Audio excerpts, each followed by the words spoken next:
Welcome to the Block 9 Podcast Live Lounge. Good evening, everybody. Yes, I'm back.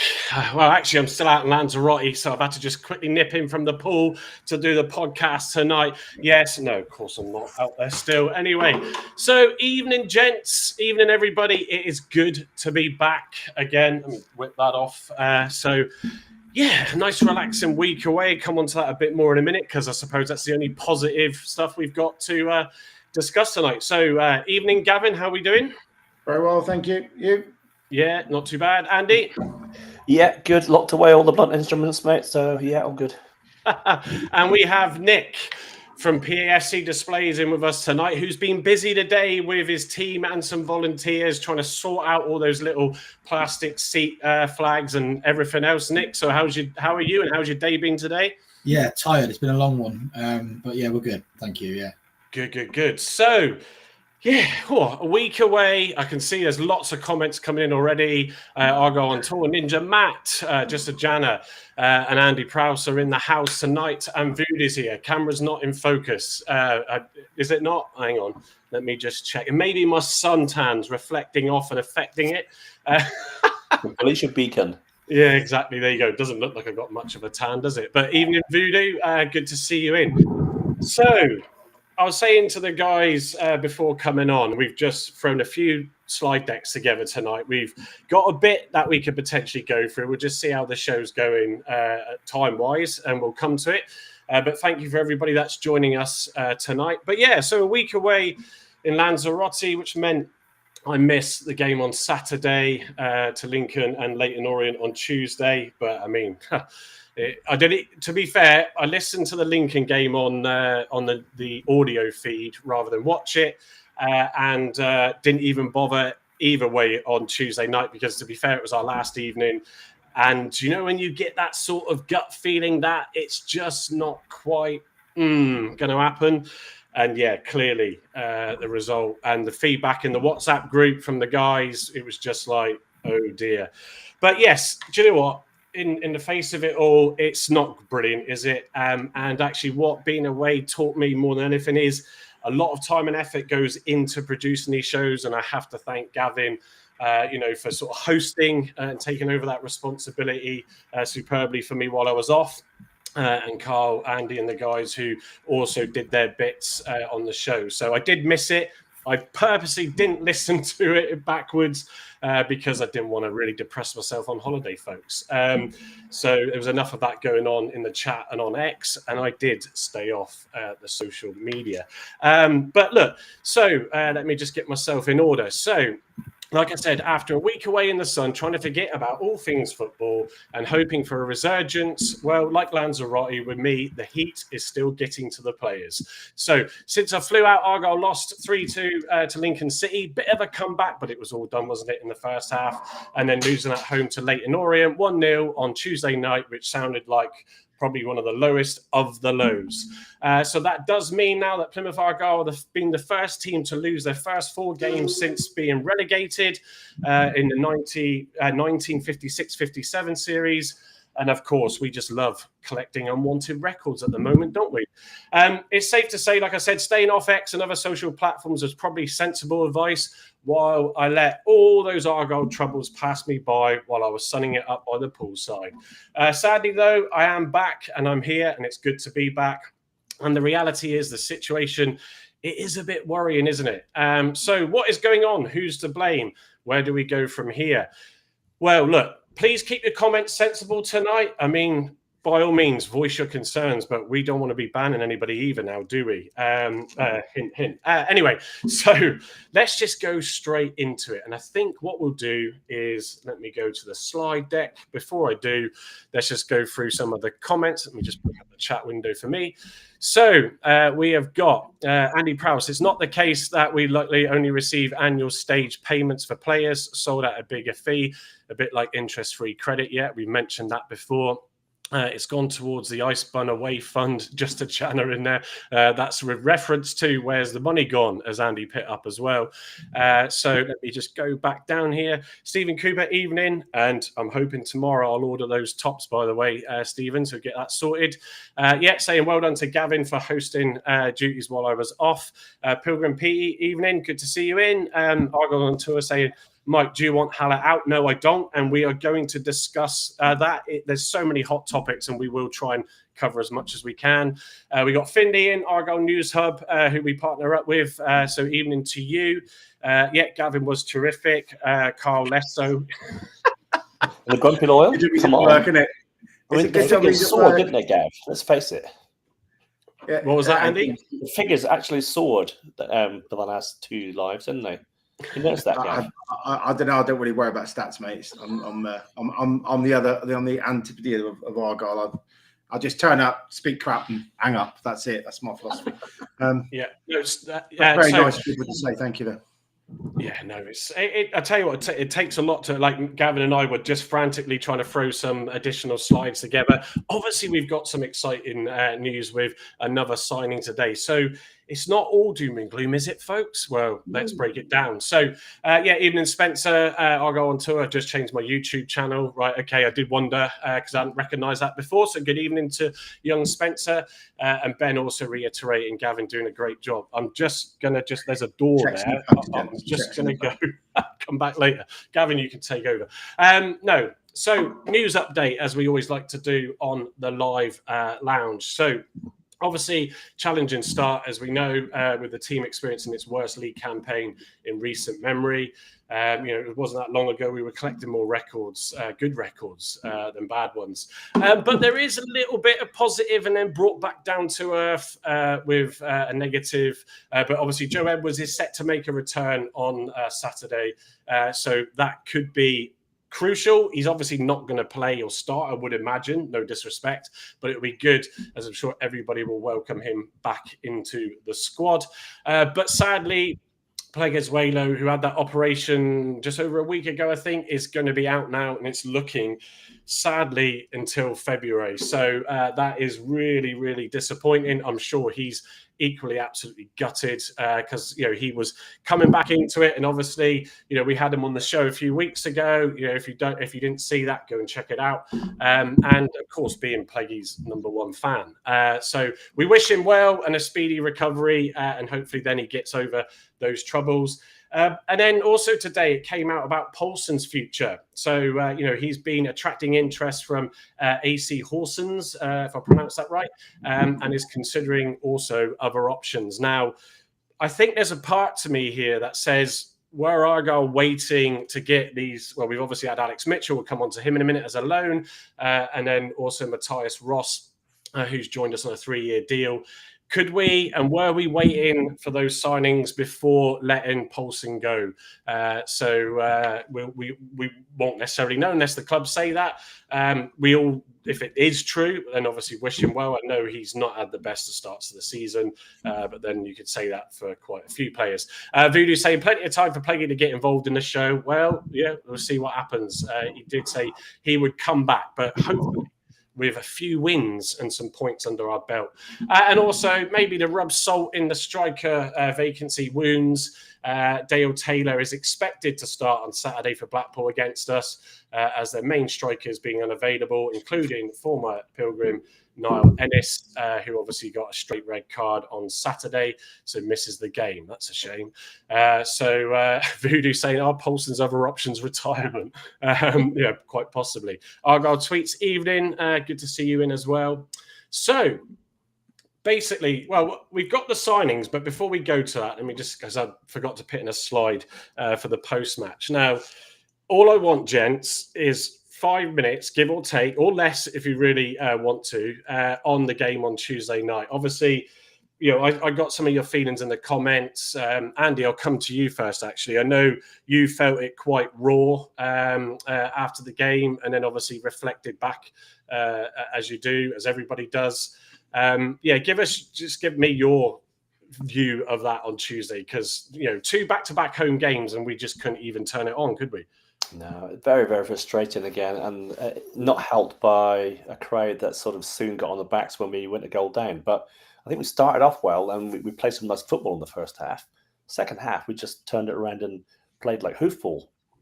We weren't keeping it on the deck. The ball was going long. Wasn't being picked up by the forward men. They took Oseni off, brought on Peppel, who I thought was quite ineffective. Yeah, it just turned. The whole game turned as soon as we went one down. You could see heads drop a little bit. The crowd were getting, sort of trying to get behind them a little bit, but then it just got toxic near the end because we were just moving the ball long and going nowhere. Yeah. So you felt quite raw. You said Yeah. in a voice note to us, didn't you? And I mean, to be fair, obviously I was getting updates in the WhatsApp group from everybody, and there was Simon Hallett chants at the end. Obviously, someone's asked me at the start, if I am a part of that camp, and I think the four of us in here are not, including, I speak on behalf of Carl, not because he's working now, he's back on his shifts, and others in the group. There is a mixed feeling, but in here, we're not Hallett out. And we also, it's important to stress that we're not trying to be happy clappy and because we're running a podcast and don't want to look bad on the club. Yeah, exactly, Gavin. No, there's a lot of stuff to consider at situations we all don't know. Are we, though, frustrated, disappointed and feeling down? Yes, absolutely. And sort of, Andy, I suppose, the following day you sort of took reflection, didn't you? And whereas I think you were very much against a lot of things on after the game. Yeah, I mean, I get that people are hurting at the moment, and I am hurting. I want my team to win every game. I see, but when it's not happening for us, it's not happening for us. And for whatever reason that is, whether it's been lack of experience or whether we just haven't got the personnel in the right areas, then it's just been difficult for us, isn't it? And so, yes, I was very frustrated on Tuesday night. I hope I'm not going to be just frustrated on Saturday as well when we play Blackpool. No, We definitely want to not. turn around. We want to get that first points on the board, and I think once you get the first points, like that first win we got again in the cup against QPR, that starts to lift the crowd a bit more, and then you get people behind you again. Yeah, it can be habits, can't it? And I think, we're on that. I mean, to sit here and think 4 games in, Andy, that actually he's got a worse record than Rooney to start. And it's just like totally different squad and background circumstances. But bless him. He did look a little bit beaten at the end, didn't he? But his presser today was pretty good, which we'll come on to in a minute. I mean, everyone's looking for a scapegoat, and whether that be Cleverly, whether that be Simon Hallett, whether that be Andrew Parkinson, that everyone's looking for a scapegoat or an answer. We're not getting the answers, and I think this is where the frustration is coming from. Yeah, Gavin, thank you, Andy. If I come to you, obviously sat where you sit in the top terrace on the Mayflower, I'm sure you were equally frustrated during that game, and I think you said the atmosphere in the hospitality afterwards or throughout was pretty flat. So give us your little synopsis on that on Tuesday night for me. I thought we started really well. So the first 15 minutes we were bright, we were energetic, the patterns of play were there, the wide triangles out wide were great. We played through them a number of times. Caleb Watts was probably the frustration because I think he played him too deep. So I think everyone wanted Amici in the central position, but there was a notable change in pace of ball and winning the ball back in higher areas when Ibrahim came on in the second half. So I think that was probably the biggest challenge, I think, for me in the lineup is I understand why he wanted to put Caleb Watts in the side because he's a dynamo and he's dynamic and all that good stuff. But he has to play further up the pitch, in my opinion. He got into our best chance and got forward and got into the box and hooked one with his right foot in the first half, which was saved in the bottom corner. On another day, that goes in, but I don't think he connected it with it very well. One thing I will say is our back line looked far more solid with Mitchell, who had literally shook the hands of the players just before putting his boots on. And out he went. Him and Galloway were much improved in the centre of defence. If the goal's onside, which I don't think it is, then it's Mitchell's fault because he's dropped too deep, trying to and he's played the guy on the other side of the pitch, and I think he held his hand up for that in the presser afterwards. Yeah, he did. Yeah, good communicator. Would head the ball back to the moon from anything come near him. Very Katic-esque, I think. And I think looking at the 2 we've signed, I would say they're both imitations. I don't know how good an imitation, but they're both imitation of Maxi and Katic. Mitchell being the Katic and Ross being the Maxi.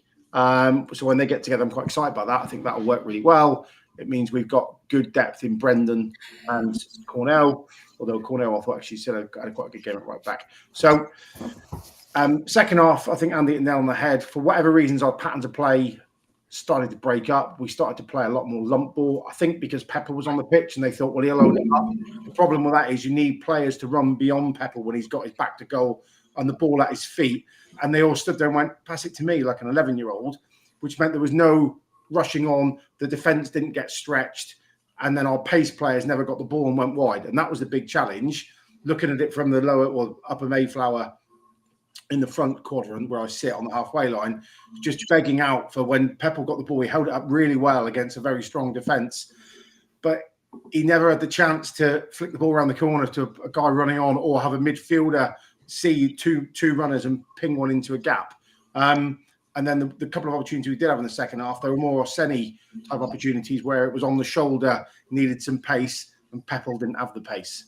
So we were trying too hard, mate, weren't we? That was the challenge for me. Is it felt like they played the wrong patterns of play for the wrong centre forward, and that was a big challenge. I think if Asani had been on the pitch in the second half, I think we probably would have got a goal because I think there were a number of opportunities where Bradley was blowing out his arse, as was the other guy, and that he would have got the better of them, but he didn't. I actually probably would have mixed things up in the second half and gone 4-4-2 and played Pepple and Aseni and had one, in the old days of Steve Cooper and Tommy Tynan up top, where one will flick on and one will get in the box and put the ball in the old onion bag. So I think for me, we were a bit too samey. The substitutions were too like for like, but we didn't change our patterns of play. Benarus was the best player on the pitch by about 15 country miles. He was fantastic. I'd like to see him further up the pitch in the future in that 10 role. So I think he's just an absolute killer. But I wasn't as pissed off, I don't think, as many. Excuse my French. Sorry, I think he's always there. I wasn't as upset as many because I like the resolute defence performance. We were very blunt up top, and all of our flair players, unfortunately, Finn had a poor game and then was hooked off quite early, which was a real shame. Because every time he got the ball, he was either marked straight away, or he just didn't have the right touch. Nothing went for him, and then he stopped trying to do things because he had made a couple of early errors. That's naivety of youth. So I'm not as upset as many. I think there's some really good green shoots of that back four playing together. And once Mitchell sits there with Galloway, who skippered, I thought the team reasonably well.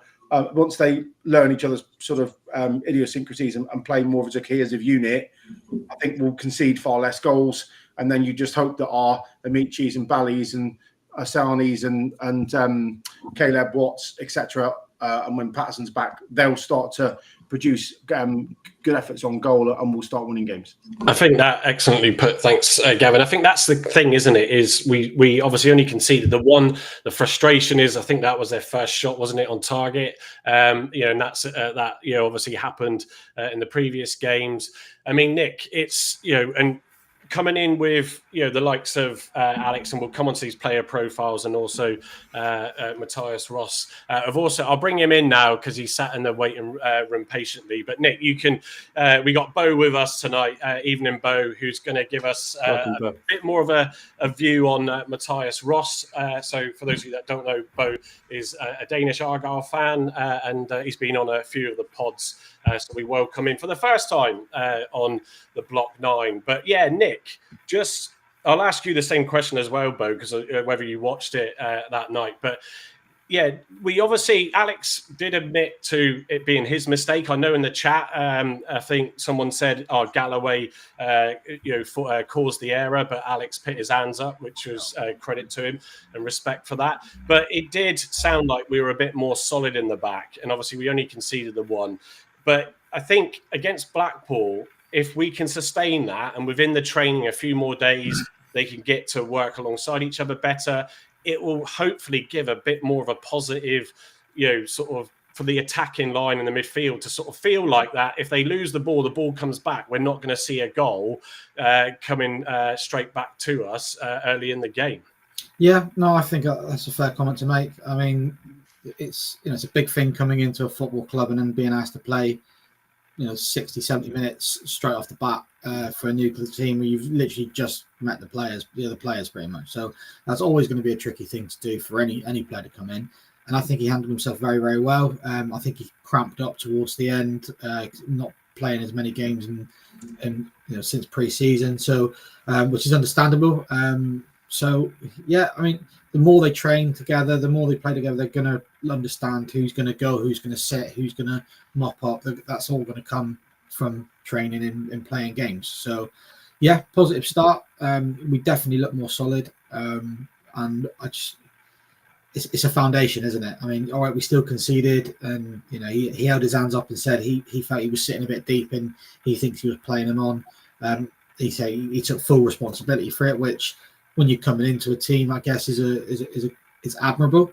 Obviously, we'd like him not to sit deep in play him on, but it is what it is. It happens in football. That's the game we love, and that's the game we play. So, yeah, it's one of them. But the more they play together, the more the understanding is going to be there, and I think the more we'll start to keep those clean sheets. Hopefully, starting on Saturday.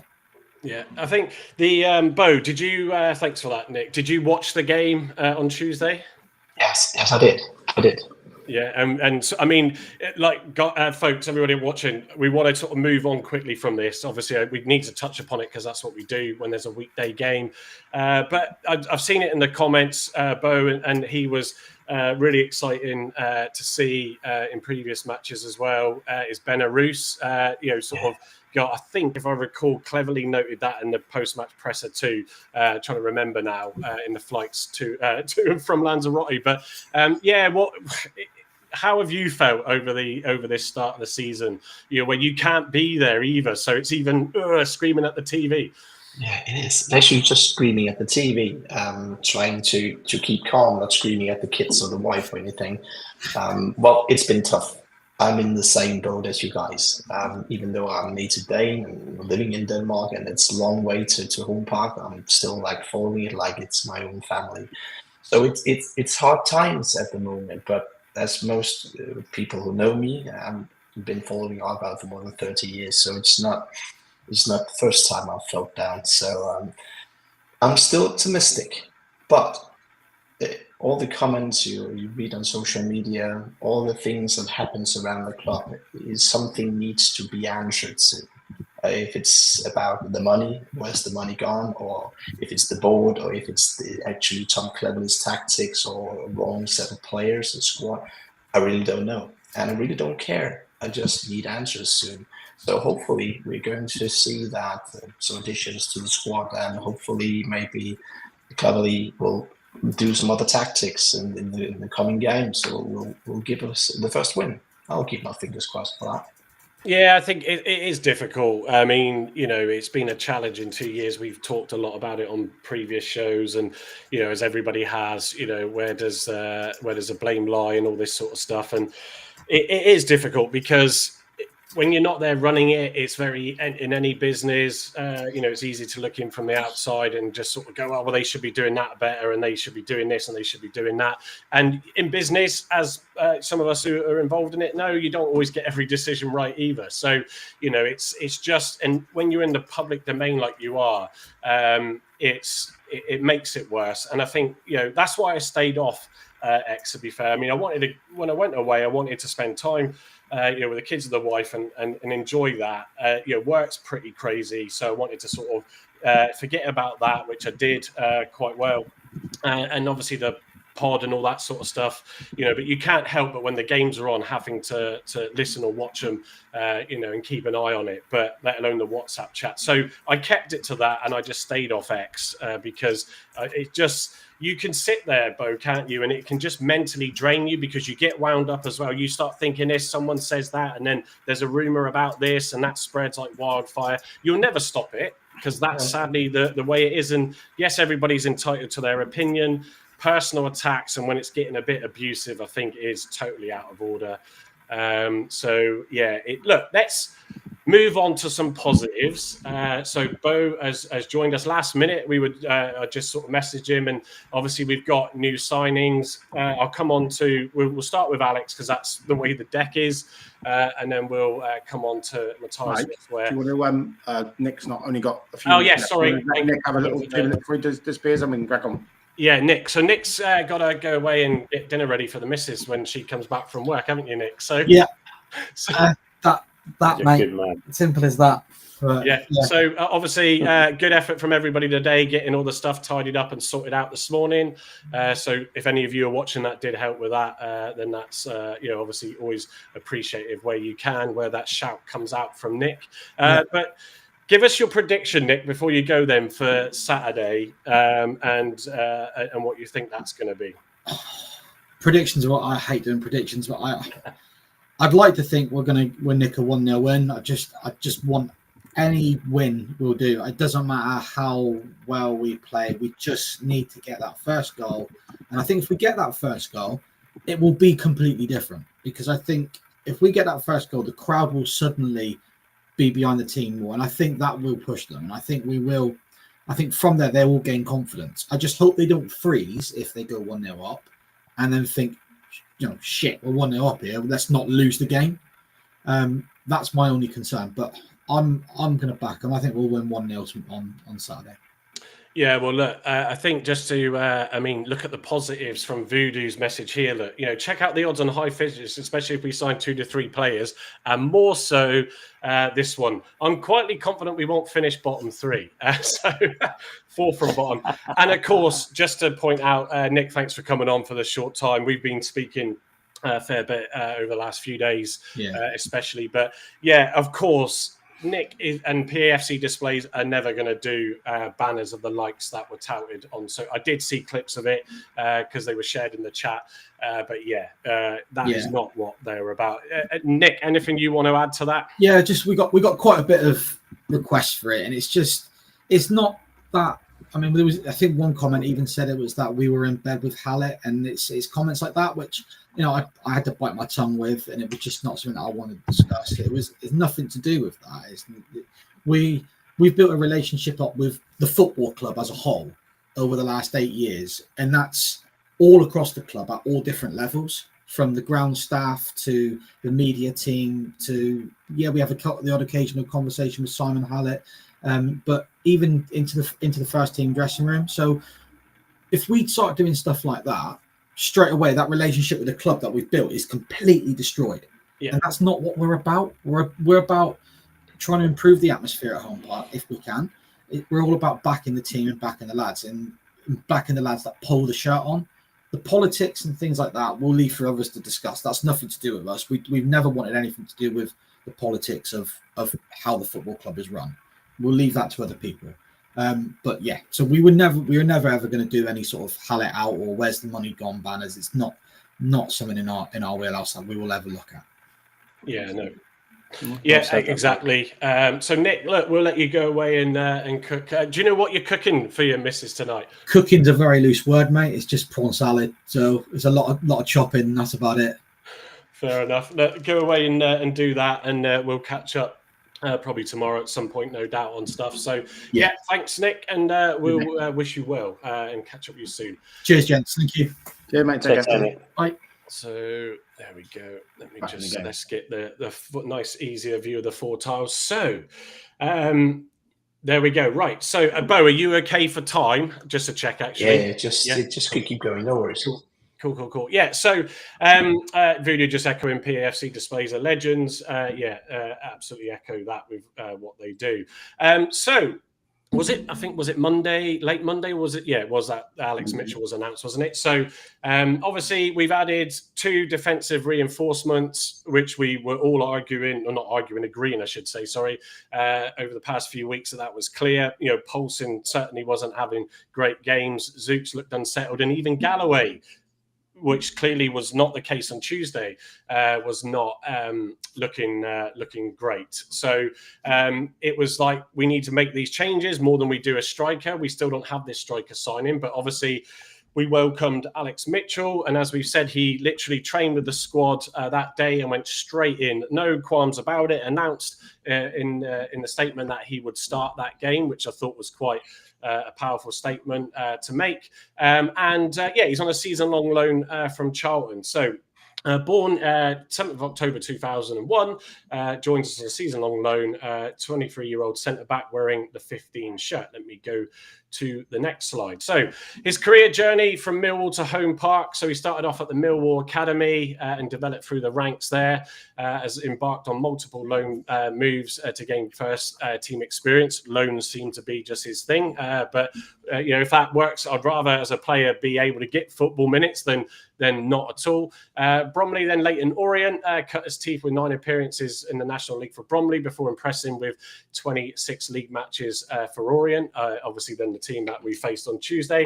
St Johnstone standout, it says, named Young Player of the Year during a 29-match spell in Scotland, scoring once.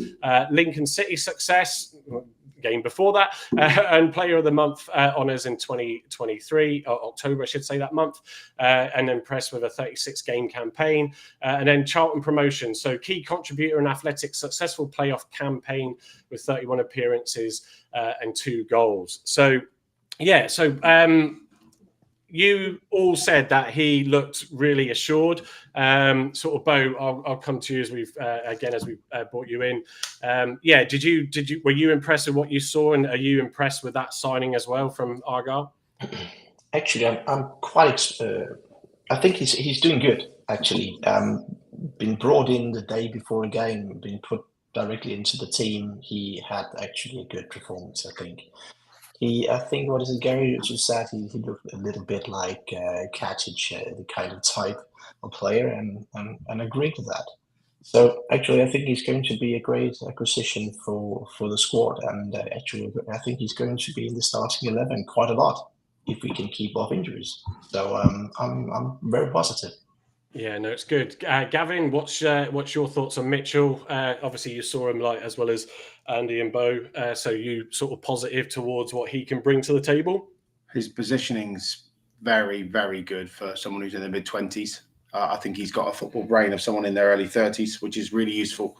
He talked very well in the presser as well, which I think that level of maturity is evident once, your first presser for a new club, chuck straight in, I'll hold my hand up for the goal. You haven't seen the best of me. I thought he just talked excellently. He talked excellently on the pitch as well, actually, which was great. I think he had a very similar first game to Katic without losing a tooth, which was nice. He sticks his head in where it hurts. He sticks his foot in where it hurts. He's not that worried about putting it in Rose Ed and getting us out of trouble. He's not going to try and do a Cruyff turn in the middle of the box and lose it and we'll go one down. He's very no nonsense.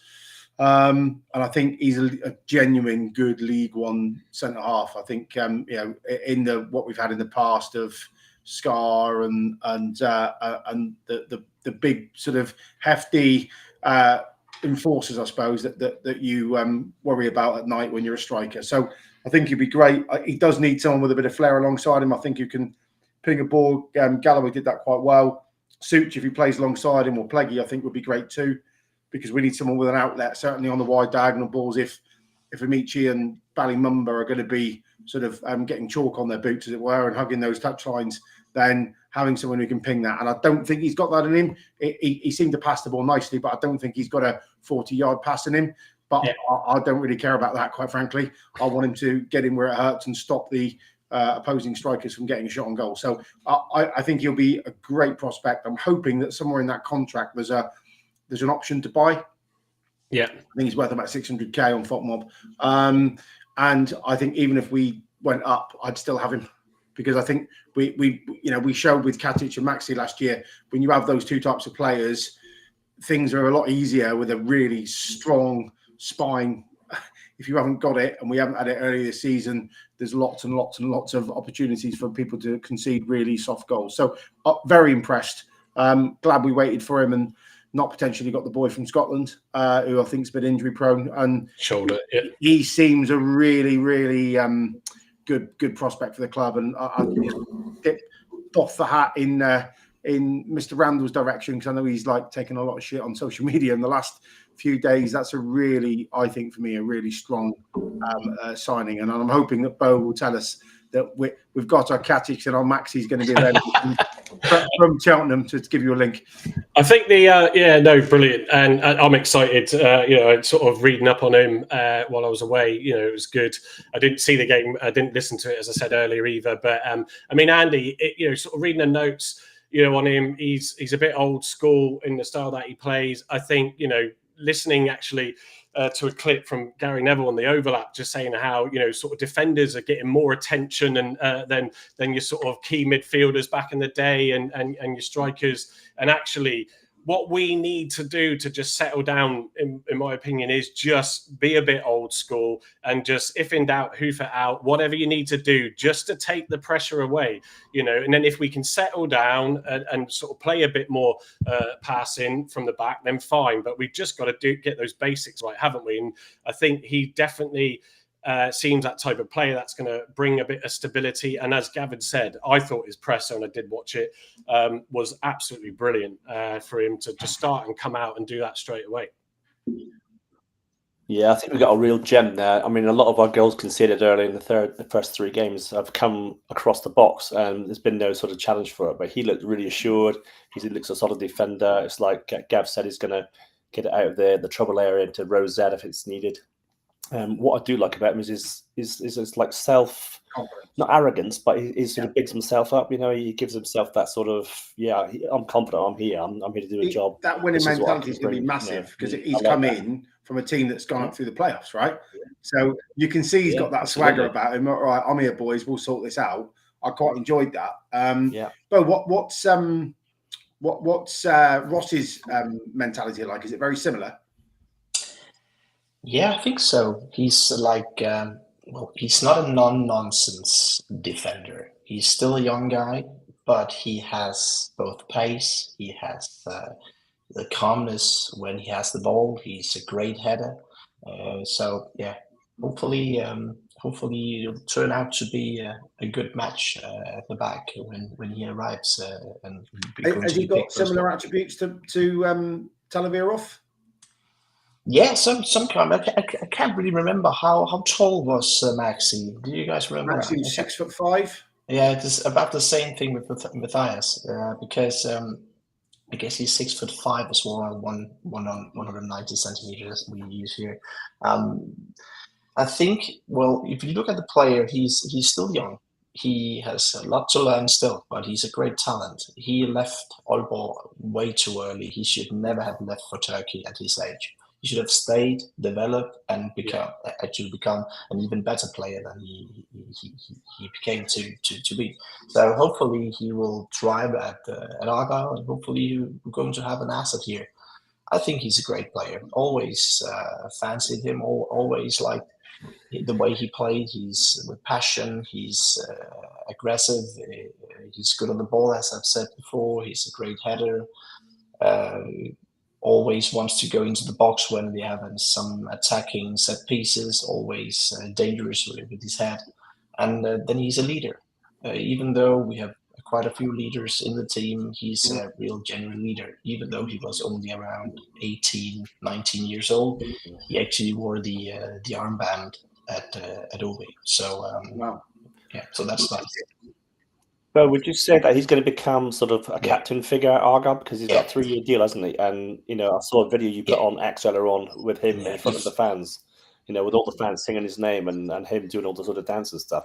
I mean, he's going to be a fan's favourite. If Matthias actually settles, if he gets game time, if he is in a team that has positive results, he will thrive.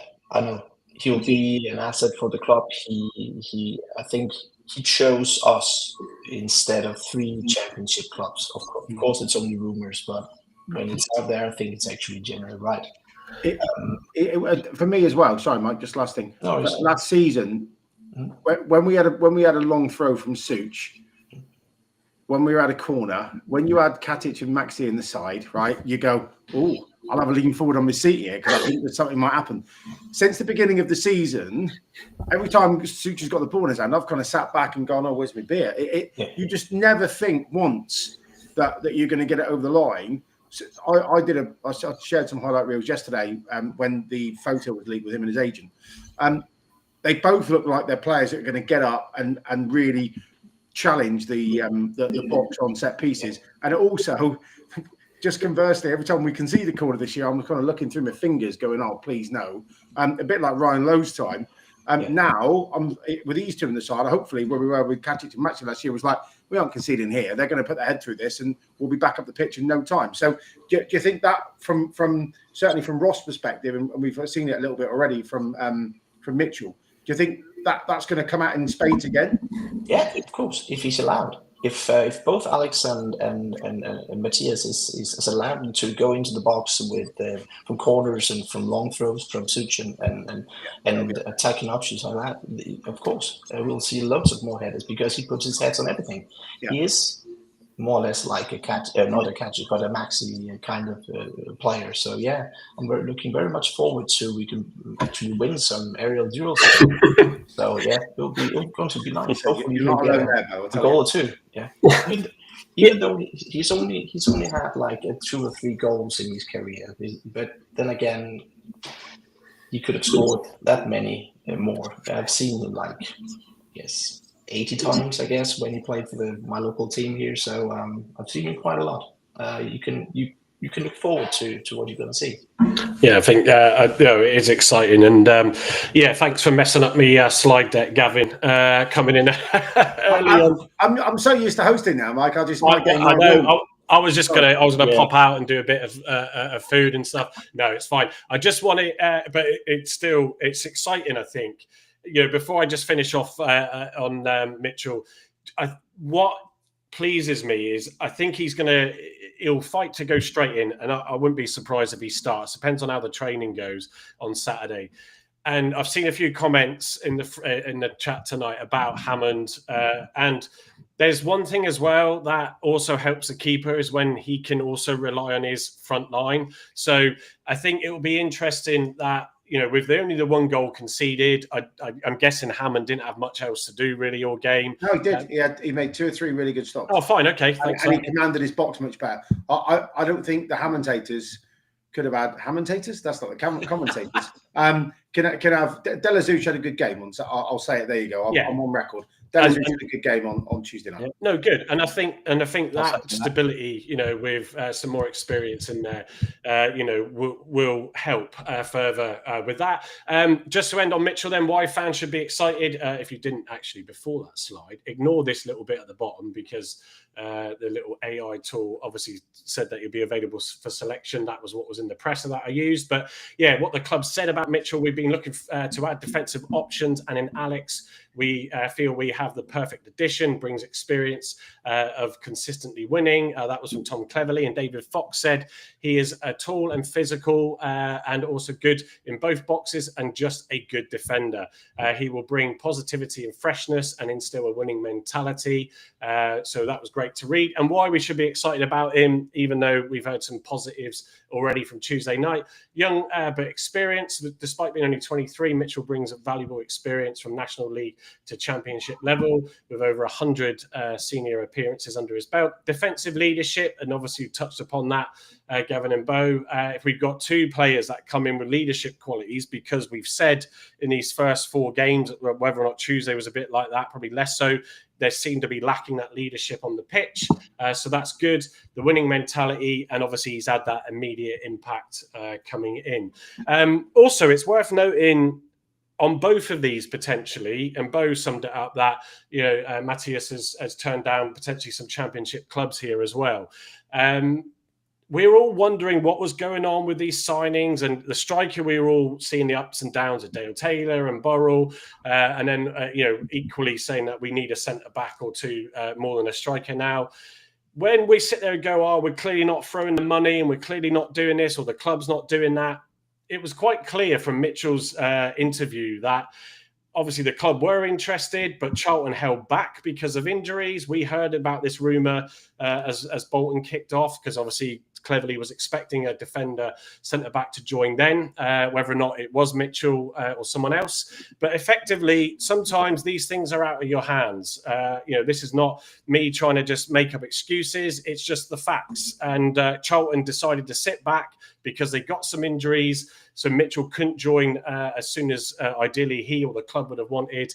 But obviously it eventually got over the line. So that deal was done. And obviously, as we were touching up on just there between Gavin and Bo, with Matthias Ross, who's signed for us today, 24-year-old centre-back as well. And just go into his background a little bit for those that still haven't looked up on who he is at the moment. So from Borg, and as Bo said, probably left there too early, but did 94 appearances there, scoring 5 goals.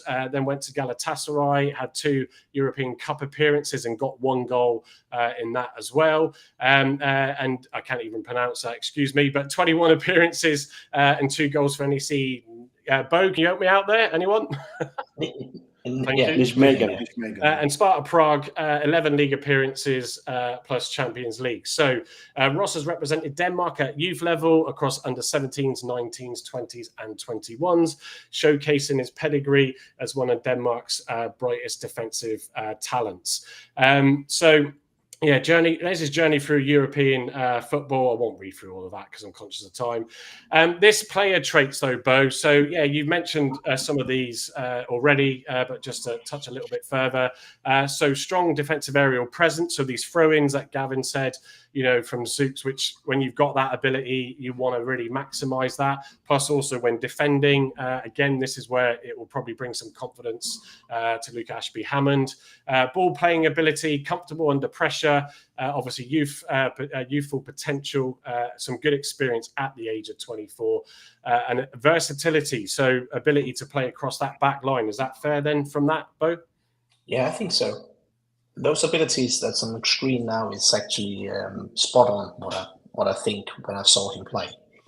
He started out early. He was about, I think, only 17 years old. He was transferred from the youth academy at the club to the first team. Got a few cup appearances in the team. Actually got fairly quick into the starting 11 and actually just stayed because he was that good. He was actually captain for the national teams, youth national teams, both from the under 17s, 18th and 19th as well, I think. So he has that leader potential, even though he's that young. When he came on to play regularly for our first team, he showed passion. He showed all the things that we needed at that time for a centre back. And he was tall, of course. He put his head on like almost everything. He cleared the ball in all areas. So he was what we needed at that time. And he just made his way as a starting player from that time. So yeah, he's a great player in my view. He went too early, and I think Voodoo put in a comment earlier about like he was too young for leaving for Galatasaray, and yeah, I think Turkey was a wrong choice for Matthias at that time.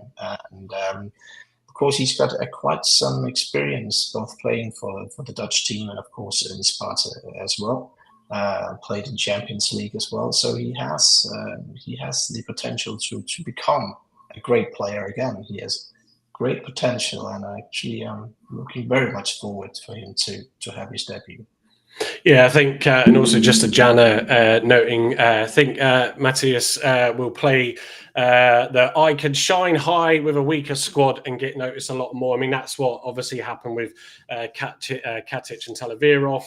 They came in and started straight away and impressed us from the off. And I hope, we can see a partnership between, Mitchell and Ross doing exactly the same. Yeah. Go on. Yeah, hopefully we'll see a partnership there. I can see actually both him partnering with Alex, and we can see him partnering with Plaggy when he's back. Yeah, I'm having my doubts on Brendan Galloway because he's like, as we always speak about, he's injury prone. I think he's. We've seen the best from him. I don't think he'll ever be back to be that Brendan Galloway we saw like a few seasons ago. Unfortunately, I hope he will. I hope. He's he had will come such back. a long time out there, Bell. He's only had a few games back. I don't think we can really judge his form until mid-October. A bit like what Mateus said in his presser today, is that I want to get up to speed, but it's going to take me a bit of time. Of course. Yeah, I think we're not in a position to splash the cash this year. So Belarus, you can see now he's just beginning to come into his own in terms of his own form from where he was pre-season. Yeah. I think it will take Mitchell probably 3-4 games to get to his best. I think it will be the same for Mateus, and I think it's the same for Brendan. Brendan hopefully will shine at the same time. We'll have 3 centre halves that are all absolutely at the top of their game, and then it'll be an impossible task and one's going to have to sit on the bench. But it means then you can rotate those 3. You're not going to burn them out Tuesday, Saturday, and we'll have what we didn't have a little bit last year when we were missing Pleggy, or we were missing Maxi or missing Katic when they were injured, is having 3 that were first choices that you could rotate and not have a problem. And that, I think that's what led to probably Talavirov's injury, is that he was just used too much. Yeah, I think so too, because when we always try to take the same kind of players week in, week out, sometimes 2 games in 1 week, it's just too much for that period of time. Yeah. And I saw a guy in the chat asking me if the physics in Danish football is compared to the EFL. Yeah, Danish football is actually quite harsh to see. It's not that polished a game like you see in the championship. Maybe it's a fairly hard game in Denmark as well. Of course, we have a few teams like FC Copenhagen, FC Midtjylland, and Brøndby. The top 3 teams in Denmark, they play solid, great football and actually could compete in the lower half of the Premier League. But the rest is like more or less League One standard. So Matthias would fit right in. Yeah, no, great question from Andy. There, Steve also saying Ross won't be available until Cheltenham due to fitness, as was just being alluded to there. It's like a mini pre-season for him. There is a danger, Andy, isn't there, at times that, you know, because of the desperate situation, you know, Mitchell came straight in. Obviously, he was subbed off, and he said that he felt his hamstring getting a little bit tight.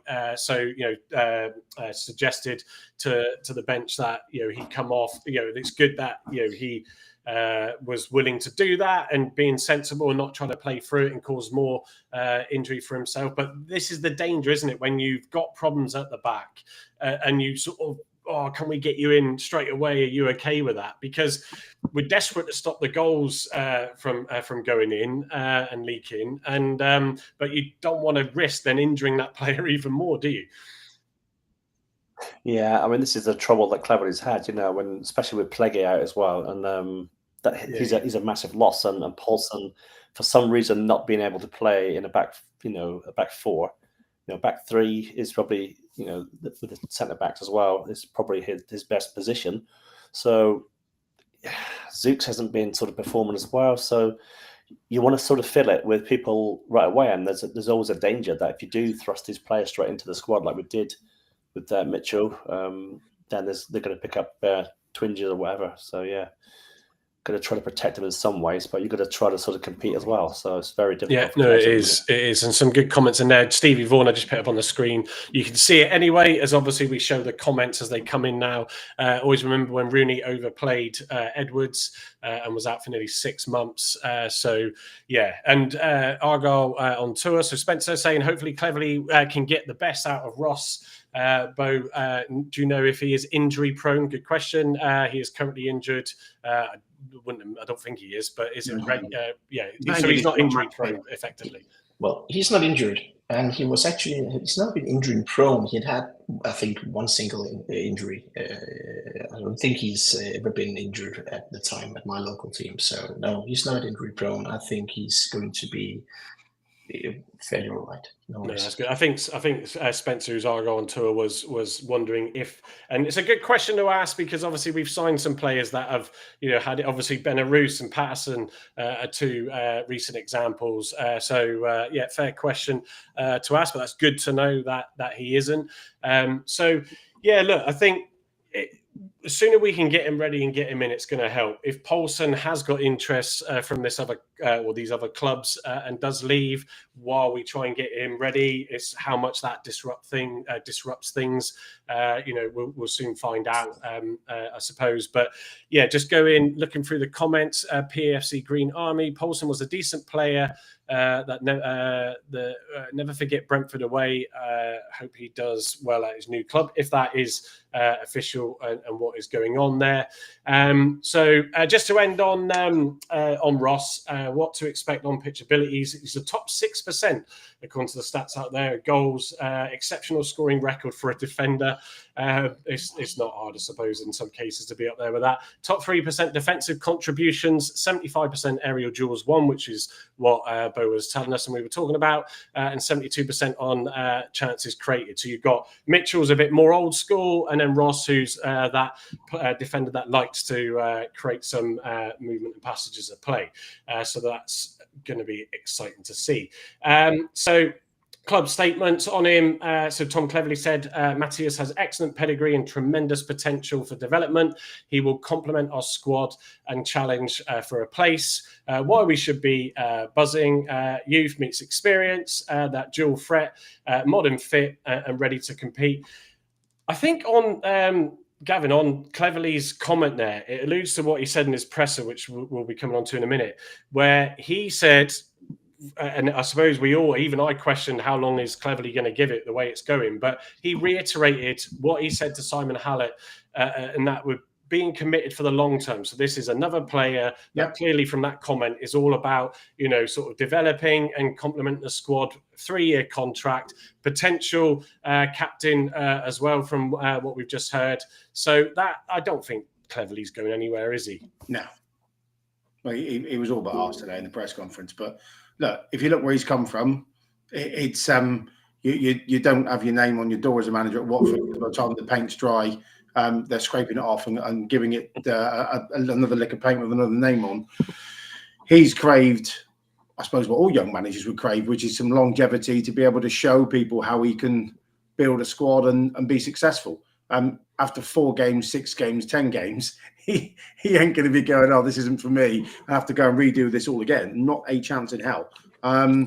He wants to lay his nettle down. I'm sure he's got aspirations of Man United or whoever one day. You aren't going to get there without doing your apprenticeship with a club like Argyle. And, despite the last 2 years, Simon Hallett's not a sacking chairman and he's not a wandering eye, to my knowledge anyway, and from certainly what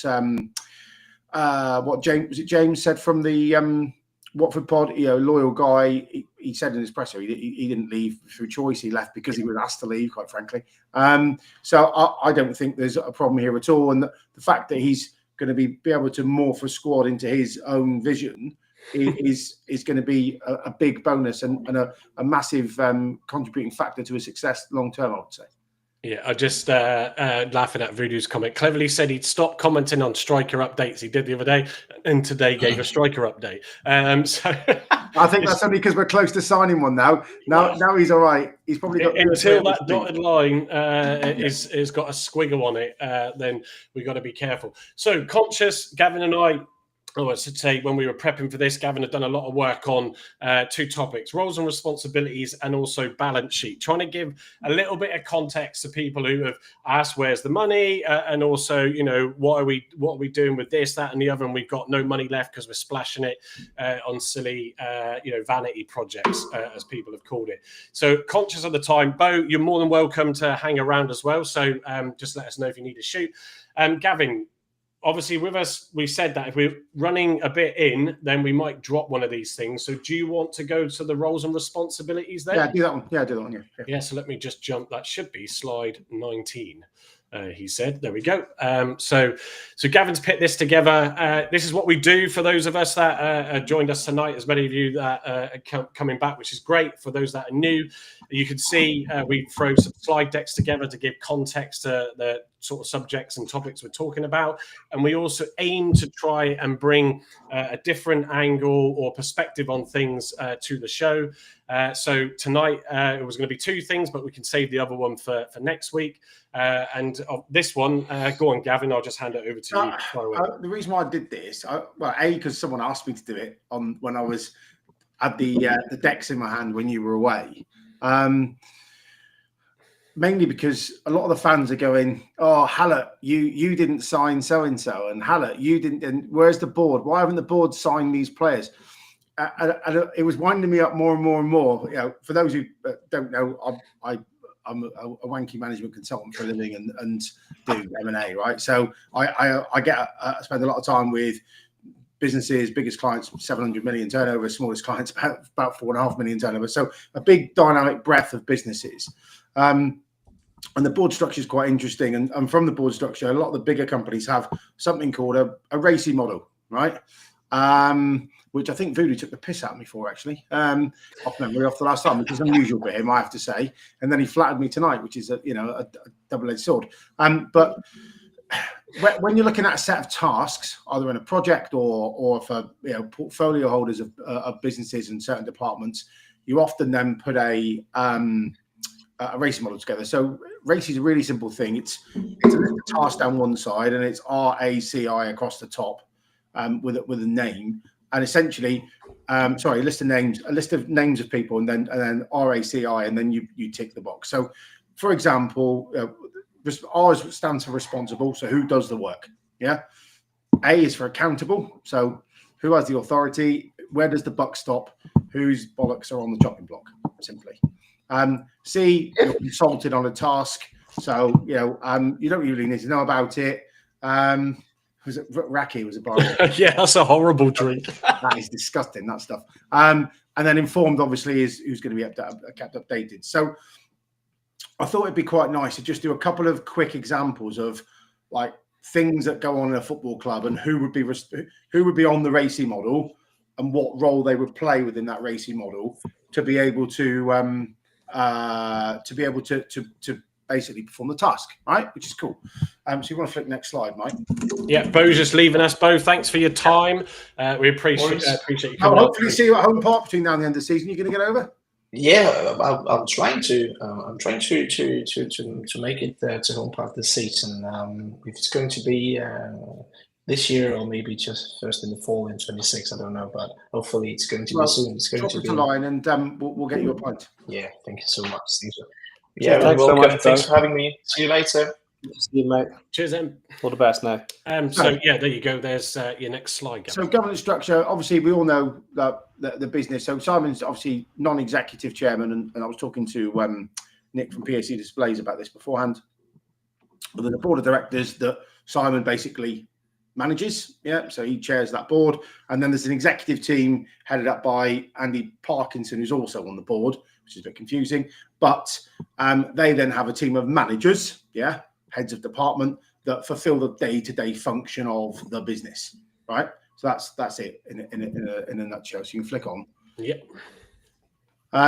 So first example is capital and playing budget, right? So this is quite a strategic, high-level decision, and it's also based on how much money Simon's allowed to spend without Jane kicking him in the nether regions and throwing him out the street. I think from what I've sort of spoke to Simon about in the past and read from his interviews.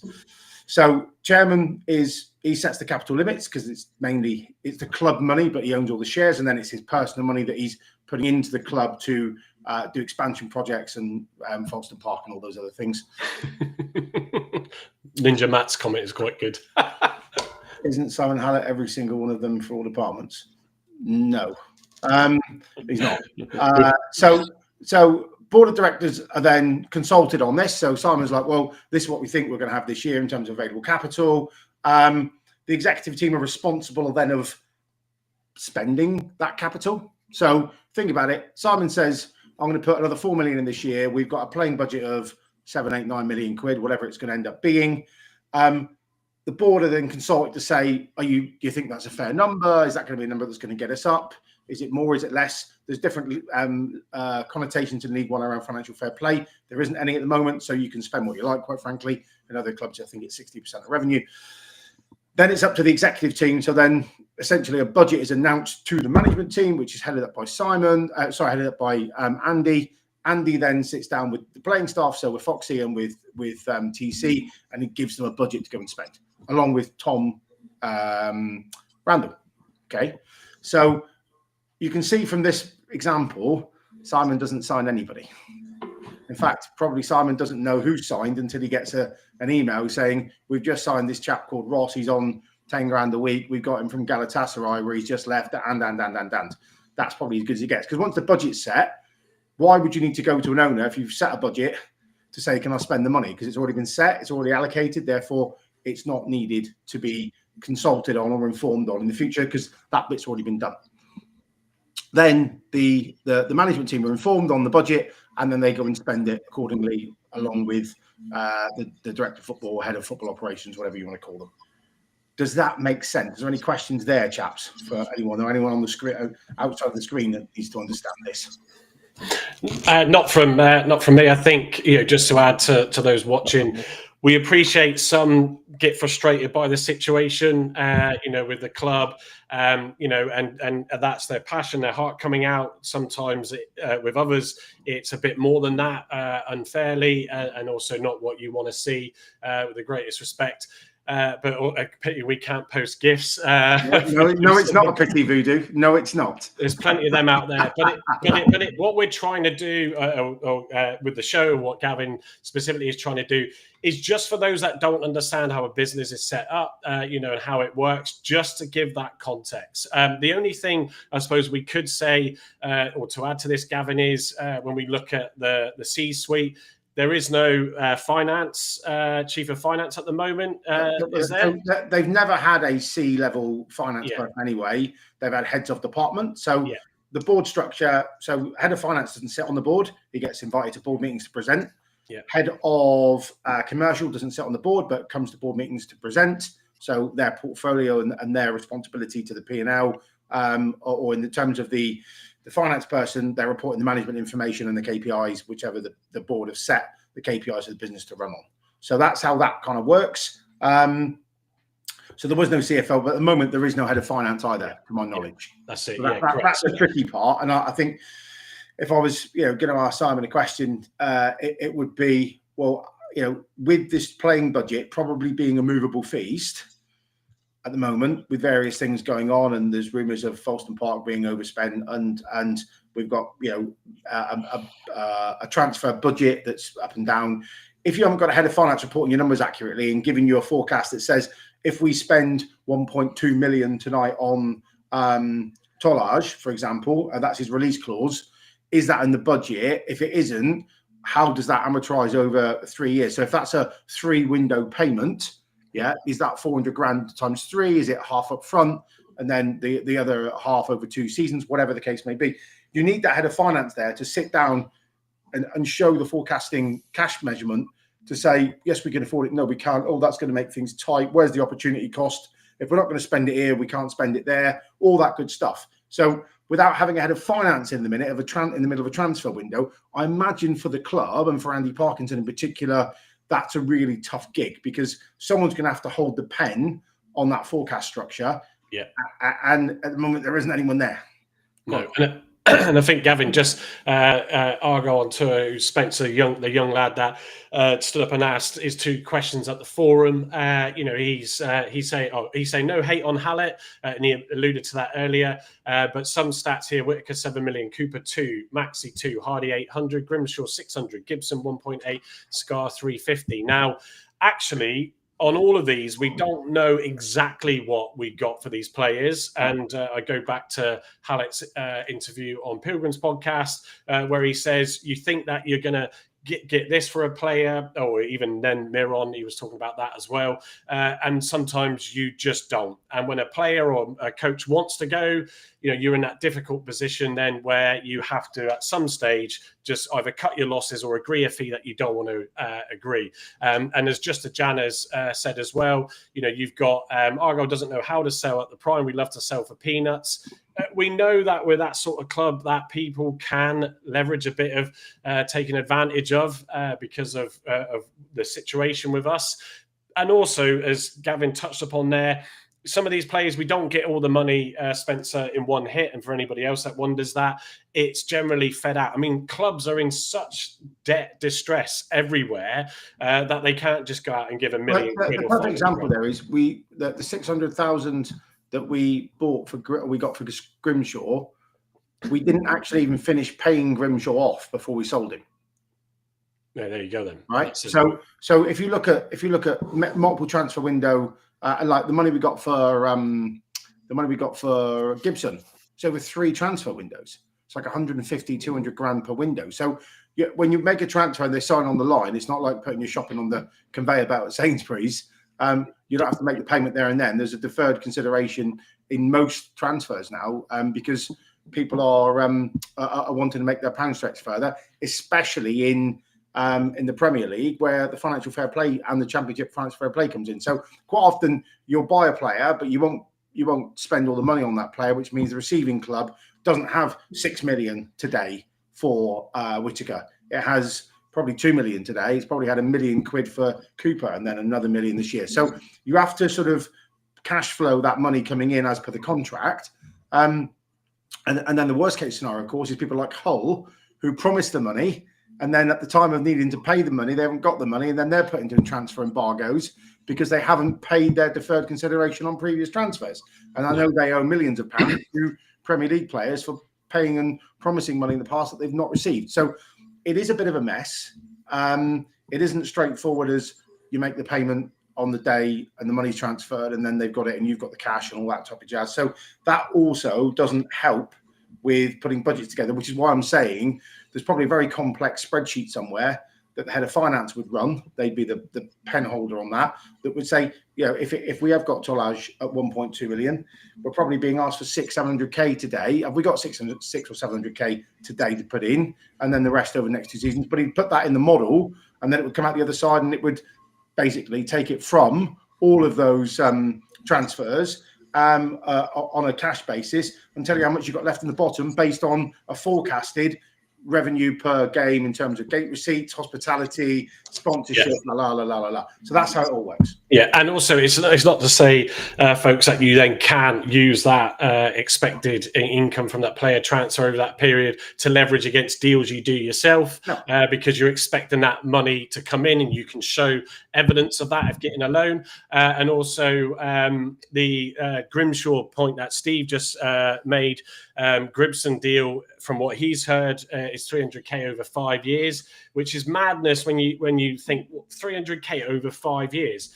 But also it was a keeper that just wasn't settled in the club, wanted to go. A club came in for him, and this is where, sort of going back to just Jana's point on Peanuts, I think it was you.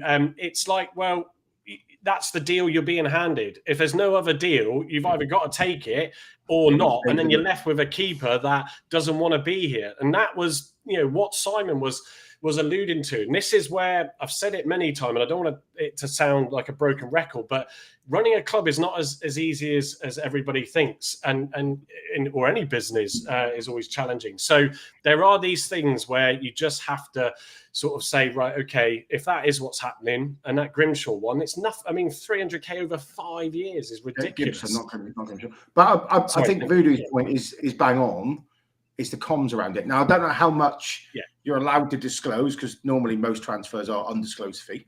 So therefore, if you're undisclosed fee, it's certainly the term of the transfer won't be plastered up with, here's Ross, we signed him from Galatasaray for £1 million, just using a random example, and we're paying 100,000 on day one, and we're going to, because you're not going to put that type of business out to the fan base or anywhere else, and it's not on the registered account either, which is another, I suppose, bit of a challenge. So go on. No, go on, finish off. So the income is total, but how you receive the income, they're not reporting that anywhere.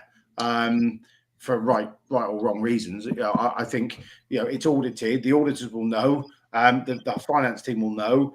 But anyone else apart from that. If you ask Tom Cleverly now, we sold Morgan Whittaker for $6 million, didn't we? Yeah. How much of that was coming in? He's going, oh, no, it's not my problem. I'll coach the side. So I think even people at the nucleus, at the nub of the club, they're not going to know, and they're not going to want to know either. It's not their issue. No, what I was just going to add, Gavin, is the comms thing is a good point. There's only so much you can say. I'm sure the club and sat behind the desk, you're like, oh, if I could only tell you X, Y, and Z, while you're hurling abuse at me, good, bad, or indifferent. It's like, yeah, it's difficult, isn't it? Also, just a point to note, Ninja Matt just said exactly that, Gav. There will be a massive spreadsheet that will work the majority out. It does need someone to run it who understands it and can make the changes required. And as we've alluded to, we don't have currently a head of finance, obviously, since David Ray left to become CEO of Bolton. Just on that point, and to segue with Ninja Matt being reading out his comment there, a couple of people have said, oh, well, let's see what the accounts come out. So in September. So the annual accounts that will come out, it's normally a few months after they've been filed, but expected in September. I've spoken to Ninja Matt, who is a chartered accountant. And so Matt will come on and we will digest, probably on a live lounge, because that's where we would do it normally, typically. And we'll go through that to give people a bit of an understanding of what that what that gives us, any insights, to that. So just as a point to note, in the next few weeks when that comes out. Right, Gavin, back to you. Yeah. Also, next week, just to caveat that, I've done like a forecasted balance sheet. Matt, that was fun, if you're still listening, for a non-accountant. God, that took me ages. You've probably done it in half a minute. But next week, I'll go through a forecasted balance sheet to the end of 26. A lot of guesswork in there, but just showing how the cash moves and the assets move around the balance sheet and what it would look like potentially at the end of 2026. So I think that's quite interesting too. And there's a lot of assumptions based on money coming in, money coming out, loans, blah, blah, blah. But we'll go through that in a bit more detail. So just a second example on this, recruitment and team selection. Okay. Now, Simon's a non-exec chairman, so he will definitely be informed when he wants to be informed on who we've signed and who we're picking on Saturday. I'm sure he gets an advanced team sheet. Maybe he doesn't. Maybe he finds out by doing his QR code, or maybe he finds out via Twitter at 2:00. Who knows? Board of directors will be exactly the same. They're not really going to be getting into team affairs. Accountable and responsible for these will be the manager or head coach.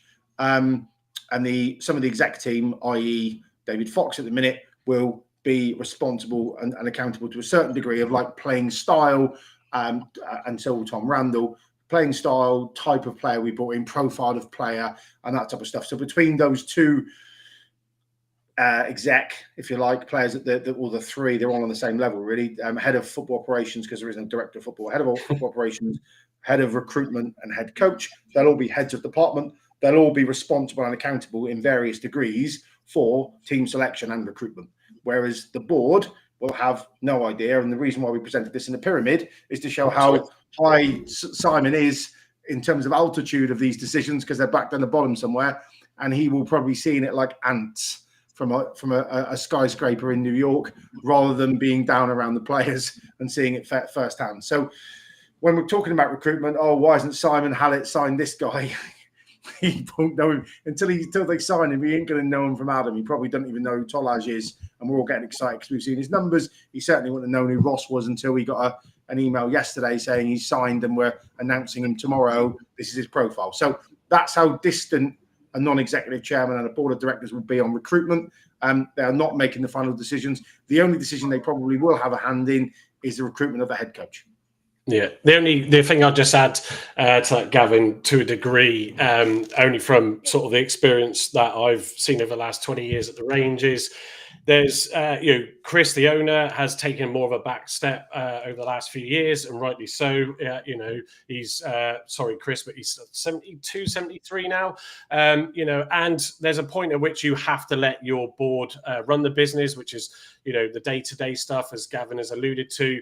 But there's one thing that I sort of feel Simon will be to a degree, if not a lot at the moment, and certainly Chris is. And when things aren't going well, it's certainly back in there and going through stuff, getting involved in things. So there's elements with day-to-day stuff and the odd signing here and there where he probably isn't aware of until last minute. But there's, I think, with the situation the club is in and the sort of engagement out there negatively at the moment, he's probably been a bit more on the phone than he would do normally, because yes, it's his money. Yeah, It's you're right. Yeah, it's his club, and for those, and I get it, we do get it.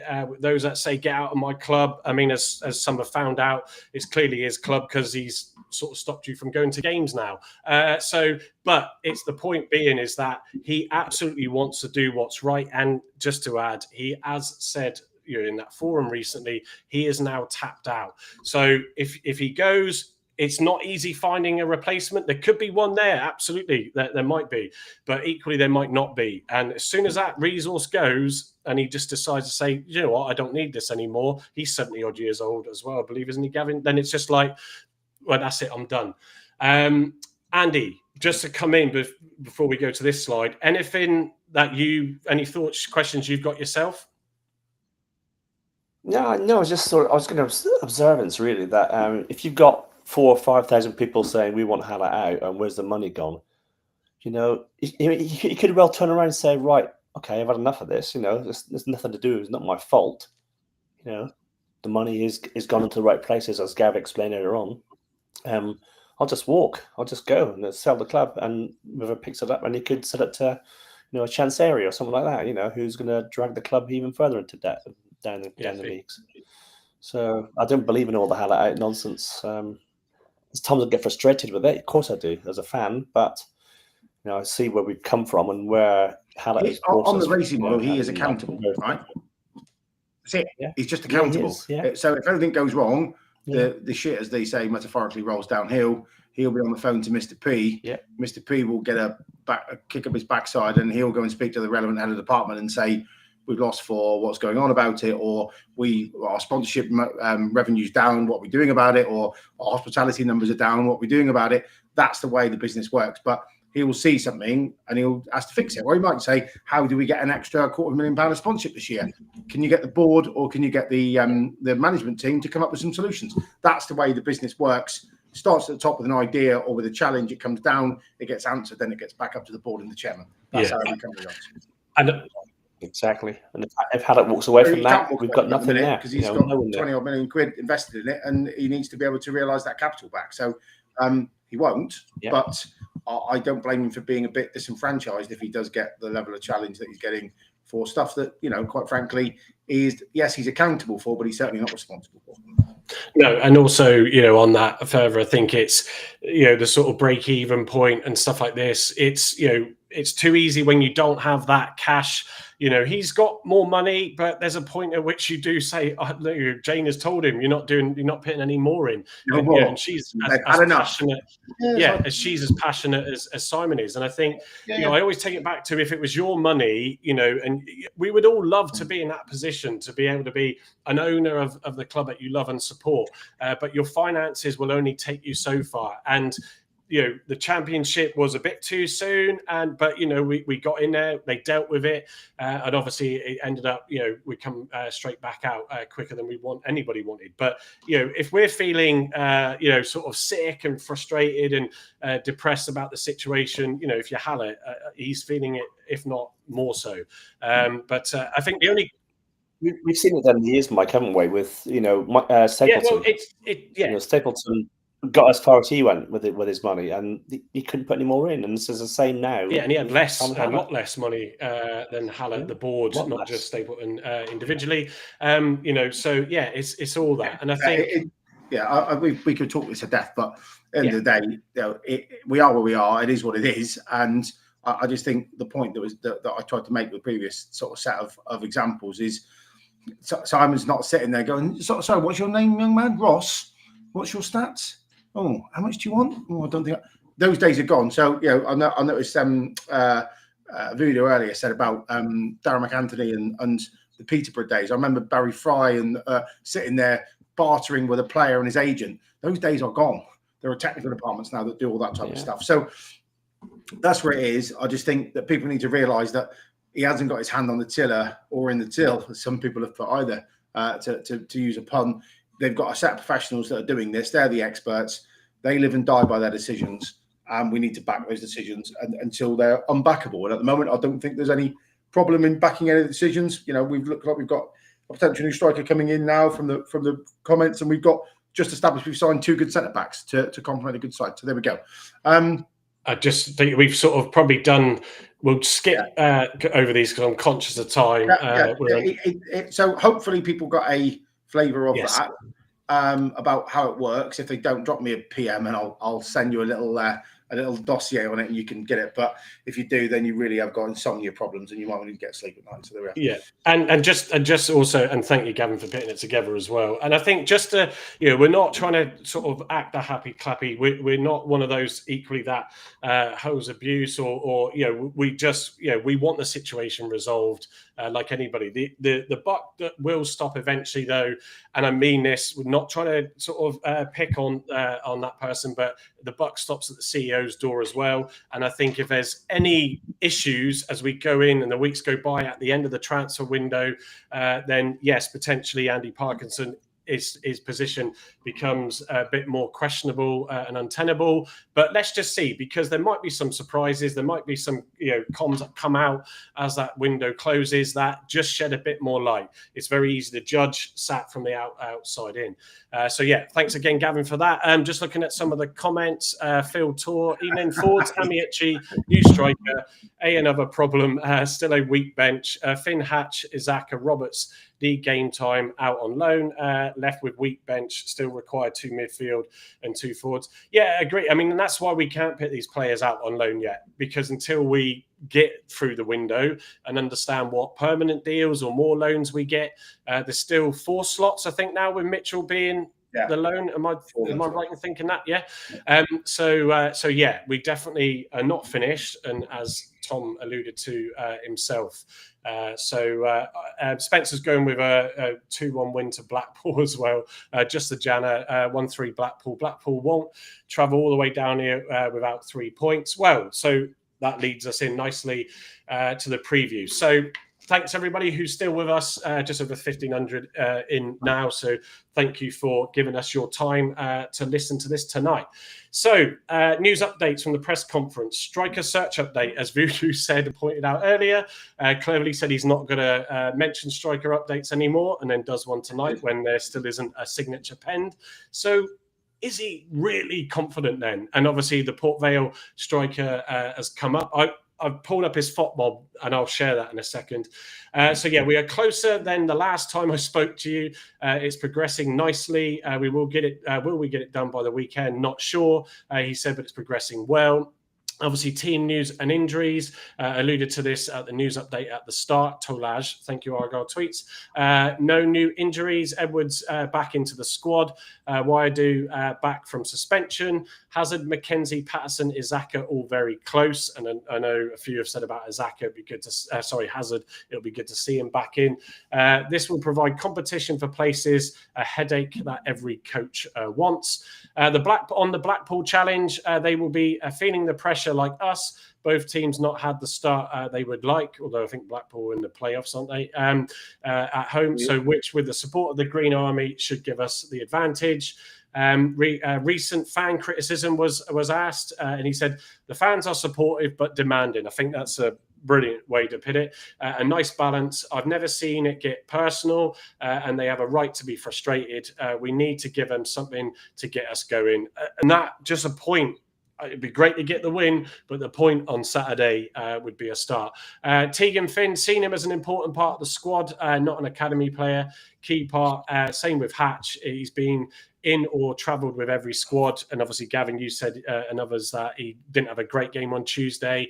There's comments about getting his professional contract done and sorted out. Well, they've offered something to him, but the lad's going to try and, I think, see what else is around. But you can only keep offering him where it is. I think his relationship will build with TC, and TC is probably the best coach around to developing young players, looking at what he produced at Watford last year. So I think it will get done eventually, but I think he's going to play a bit hard to get, and he's a good footballer, so why wouldn't he? No, exactly. Let me go to the next deck. So obviously on Saturday at Home Park, will be on Sky Sports Plus or Argo TV overseas. I tell you what, that for all the money that I pay for the Sky subscription, and when away last week, this past week, they even with these VPNs, they still find you out. You've got to either pay to have your own VPN IP address, or they still block the most common ones used by VPN. I'm like, hang on, Sky, I'm giving you a lot of money each month here. If I go abroad, I should be able to watch it on my own personal device. But that was a bit frustrating. But like I said, I'm glad in the end that I wasn't able to watch it on Tuesday night. Match officials, we've got David Rock, who's the referee, assisted by Declan O'Shea and Darren Wilding. And the fourth official is Adrian Quelch.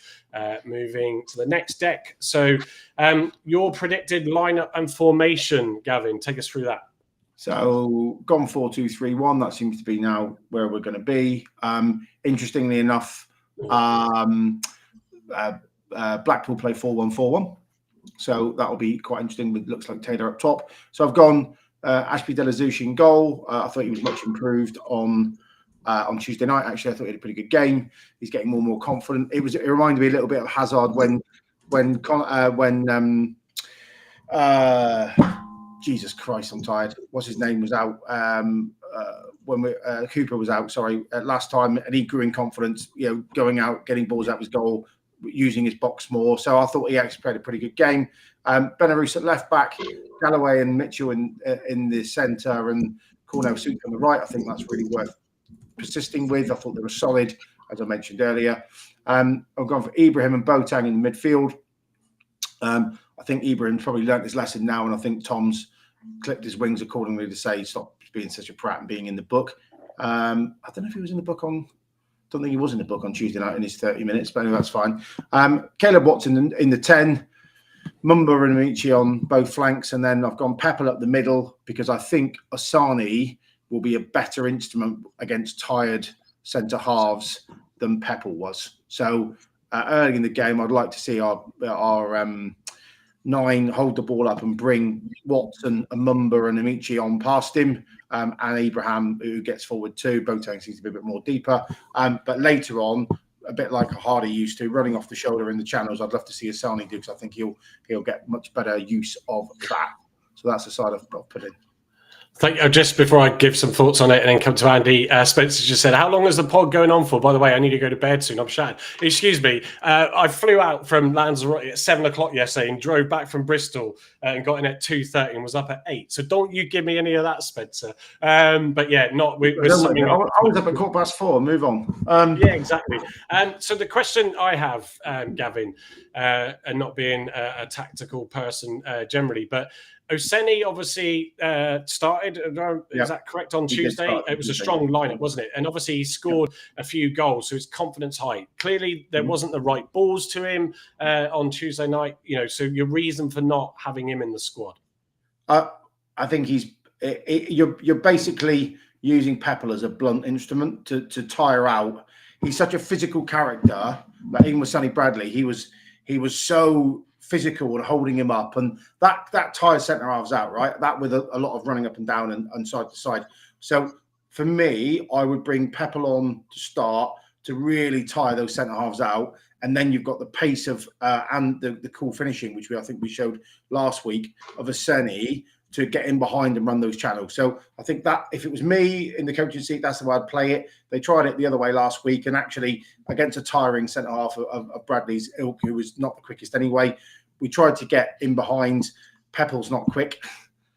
He's a big animal, and he's a lump, and he actually holds the ball really well, and he finds passes really well, but he's not quick over 20 yards, and that's where we missed him. So that's the way around I would do it. That's just me. Andy, what changes would you make? I mean, like Mumba hasn't been his best, has he, at the start of this season either? Yeah, I don't want to make him a scapegoat again, because I know I did a lot of that last season. I was making him sort of a scapegoat for mistakes made. But the only change I'd make would probably be Ibrahim out the side and having Brendan Murray doing there instead. Yeah, back from suspension. back from suspension. Mumba, if Mumba's playing up where he is, where Gav's put him, then yes, that's fine. But anyone near the back four, he's not even been considered as a left back or a right back this year. So that's right. Yeah. So I mean, I'll keep the front as it is. I agree with what you're saying about Peppel. He's a big beast of a target man. He'll probably win a lot more in the air, but he hasn't got that mobility that Aseni's got. So Aseni will be good coming on with tired legs in the last sort of 20, 30, 20, 25 minutes. I was trying to just quickly pull it up, but ran out of time. But did Benarous start on Tuesday, or did he come on as a... No, he started left back. So I know we spoke about, and you guys said how well he played. Just wasn't 100% sure off the top of my head if he started, but he's a player that I'm looking forward to again watching, as well as obviously Mitchell. Assuming he will be 100% fit to start that game, and hopefully then if we can just get a rhythm going, and just sort of, I don't want them to start nervy. I don't want them to sort of be edgy. You said that the first 20 minutes, Argyle, played actually very well. Just go at them and just absolutely take it to them. I want to see us really start. We've started really well for part of every game. Caleb Watts against Rotherham, if he'd scored, I think that would have been a very different game. We had a couple of chances away at Bolton. We didn't take them. We had a couple of chances last week on Saturday. We didn't take them. We had a couple of chances on Tuesday night. We didn't take them. So I think we started rightly, then we've stopped. But then the first time they've got in our area, they've scored in nearly every single game. So apart from Tuesday night where they went in at halftime 0-0, and actually, I thought Caleb Watts' interview earlier on Argyle TV was great, saying we've set a foundation now. It's really good. And then we've come out second half and still lost the bloody game. So it is what it is. But that for me, I think will be the format, the lineup. And then of course, you've got some quite good strength off the bench then as well. We're doing midfield. You've still got Pelson on the bench as a centre half. You've got Edwards on the bench. You've got Serenola on the bench. You'll have Sani on the bench, and you'll have Hatch or Finn on the bench. So it's a much stronger squad. I get some of the points earlier saying that we still got a weak bench, but you bring some of the players back now on top of what we've got, and potentially one or two more in, and we've got quite a rich squad. And there's going to be some senior players, as Tom said earlier, that won't make the 18, and they'll be sat on a tracksuit up in the stands watching it. Yeah. No. Well, look. Sorry, Mike. Just to in there. One thing I really want to happen is to get sort of Mumba and Benarous getting an understanding together. Learning to play alongside each other. So I think Benarous is great going forward, but I think Mumba running up with him and sort of being there for him to receive the ball and pass the ball on is going to be equally. So just on Saturday, was Benarous still able? Because obviously against QPR, and for whatever, regardless of the type of game it was, obviously what's going on here? As my slide deck, I think I'm having even the slide deck's given up. The actual, let me go to it, whatever page it was on now. Get back to it. There we go. He loved getting really up the pitch and putting some fantastic balls in. So was he able to do that? Yeah, he's done on both games. Good. His ball control ability, his game awareness, so he seems to track back and make vital sliding tackles really well, like any good fullback would. I personally think he's wasted there, and don't know who just said it, but I would have Benarous in the 10. As Stevie said. I agree. In the future, if you've got another centre half come in and you can play Galloway at left back, or you've got Mackenzie, obviously, who is a natural left back coming back at the end of the month, beginning of September, then I would be looking to put Benarous in that 10 channel and get him to fight it out with Caleb Watts, because I think they're both very different footballers, but they're both very intelligent footballers that are great on the ball. Yeah, I'm just going to, what I'll do is we'll do this slide quickly, and then I'll screen share the Laurent Tolage, if I got that right, either way, just to show you his FOTMob stats, as that's been coming up tonight quite a bit. Tactical match preview, formation and lineup. Gavin's really touched upon that already, with Blackpool's approach as well. Standout performances, Malachi Boateng has been the most consistent performer this season so far. Amiechi has been standout in moments. I do worry whether or not, and I know, Andy, you mentioned this in the WhatsApp group, but some of the players just trying to do too much themselves, or think of themselves. And sometimes I think Amiechi, a bit like Whittaker at times, just wanted to try and recover the situation and be the hero when actually you just need to think. The problem is, though, Mike, is that because those players haven't really gelled yet, they've only played a handful of games together. The running into pockets beyond to give him space, and our fanboy Aaron Cusack again now, as I often do. He showed a perfect example on one of his social clips tonight, which I thought was fantastic, which is Bally doesn't run on. Amichi's sort of there. If Bally runs on, he takes the defender with him, because they're going to have to track that run, which opens up a big space in the box for him to shoot, but didn't do it. Stood and waited, and that was Bally when Bally got his shot away, which was deflected in the second half. If they're on the same wavelength there, and Bally makes the run, and then the defender goes with him, he's then got 3-4 yards to tee his shot up, and we know what he can do in his left peg. So that for me is a big difference. And like what we saw with a little bit of Rooney ball last year, these guys have got to start to find their feet, haven't they? And they've got to start to make those connections. It's all well and doing it in training, but the heat of the battle in the game is where the magic happens. So I think as things progress and as they do these analytics about game situations, it will become muscle memory, and then we'll start seeing a lot more fluidity at the top of the pitch. Yeah, I just think they were trying too hard on Tuesday night, weren't they? They're just it's almost like desperation. Get the ball forward, get the ball forward. Yeah, he was on the wrong time. Anyway, we've covered that. Laurent Tolage. Yeah, so this is the Port Vale player. Supposedly, I think I've seen the comments around 1.2 million is the activation clause, which Argyle have met. So let's have a look. So 179 centimeters, just shy under 6 foot, is that, isn't it? So he's got. Where do we go? Well, his quadrant, if you look at his player traits here, look pretty good. Touches 90%, 86% chances created, 78 shot attempts, 55 aerial duels won. Obviously, he's not going to be the best at that with his height. 72% on goals and 61% on defensive contributions as well. So not a bad looking quadrant, that I suppose, is it, Gav? No, I'm just working at his goal tally. So he scored 41 goals in 3 seasons for Aldershot Port Vale. Yeah, there it is. Yeah, which is a great return, quite frankly. And his FOTMOB rating for the last 3 seasons has been 7.2, 7.3, 7.3. I'd like a striker on our side that had that consistency, because I don't think any of our strikers, including the all-hailed Ryan Hardy, had that type of stats either. He can clearly score a goal, and he's going to have a step up into League One. Port Vale in our league? No, they went down, didn't they? They're in League Two. So Port Vale in League Two. But I think this is a good bit of ambition. Is it going to get the city excited? Who knows? But if he is clearly a finished article, and he's how old is he? 20 something? He's 23. Perfect age. To use a soccer AM, great age. So I think the characteristics there look great. He will be probably the front runner, and if he can score anywhere near those returns that he's got for Port Vale, then was it 19 last year? Then I'd be very happy with that, quite frankly. Well, look, that's. I just thought I'd quickly share that up. I won't mess around with that too much, but I think you might be in for Saturday. You never know.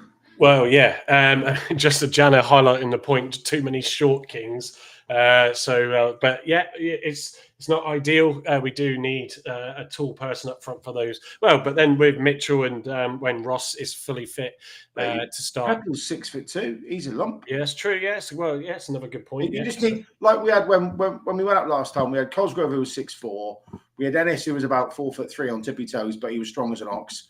We had Ben Wayne, who's about 5'10", and we had Ryan Hardy, who was about 6'2", but ran in behind, quite lightweight, quite whippy. So you need that variety, I think. And quite frankly, I think he would be a one that would excite. Port Vale in League One. Thank you, Steve. Sorry. Yeah. So he's had a great return last year then. And thanks, Voodoo. And what do you call it? They've supposedly announced, I'm just trying to go to their website. They've announced that he is now joining us, but I can't. Who have? I'm sure, is that what Stephen Cooper? Port Vale in no, where was it to? I swear, on Port Vale site, gone to Plymouth, Stephen Cooper, but I can't. Steve, can you Is it a fans forum? Possibly, Maybe yeah, because I Yeah, can't the see link. that looking at the website. it's not on the official site. Let me stop sharing that. Well, look, let's hope then we get that for the weekend. Disappeared, Mike, as well. You've turned your camera off. Oh, have I? Sorry.